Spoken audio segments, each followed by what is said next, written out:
Hi అండి, welcome to my channel. అయితే ఇప్పుడిప్పుడే మనకు ఒక బ్రేకింగ్ న్యూస్ అయితే రావడం జరిగిందండి. ఏపీ ఉద్యోగులకి భారీ తీర్పు అయితే అందించిందండి ప్రభుత్వం. అయితే సీఎస్ జవహర్ రెడ్డి గారు కీలక ఆదేశాలు అయితే జారీ చేశారు. దానికి సంబంధించిన ఉత్తర్వులు కూడా జారీ అయ్యాయి. ఆ విషయాలన్నీ కూడా వీడియోలో డీటెయిల్గా అయితే తెలుసుకుందాం. మీరైతే వీడియోని ఎక్కడా కూడా స్కిప్ చేయకుండా ఎండ్ వరకు అయితే చూసేయండి. వీడియో నచ్చినట్లయితే తప్పకుండా లైక్ చేయండి, షేర్ చేయండి. ఇక ఉద్యోగులకు సంబంధించి వేసవి సెలవులు అయితే ప్రకటించారండి. విద్యార్థులకి, ఉద్యోగులకి అందరికీ కూడా వేసవి సెలవులు అయితే వచ్చేసాయి. దానికి సంబంధించి పూర్తి వివరాలు అయితే ఈ విధంగా అయితే ఉన్నాయండి. 23వ తేదీ వరకు కూడా, ఏప్రిల్ 23వ తేదీ వరకు కూడా వర్కింగ్ డే అండి. 23వ తేదీ, 24వ తేదీ నుంచి, ఏప్రిల్ 24వ తేదీ నుంచి జూన్ 11వ తేదీ వరకు కూడా సెలవులండి.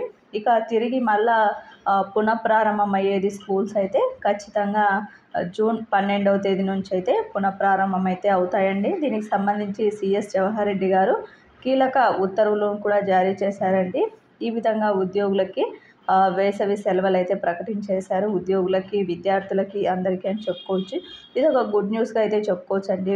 ఉద్యోగులకి, విద్యార్థులకి. మీకు ఈ వీడియో నచ్చినట్లయితే తప్పకుండా లైక్ చేయండి, షేర్ చేయండి. ఇలాంటి ఇంట్రెస్టింగ్ అప్డేట్స్ కోసం మన ఛానల్ని సబ్స్క్రైబ్ చేసుకోండి. Thank you for watching.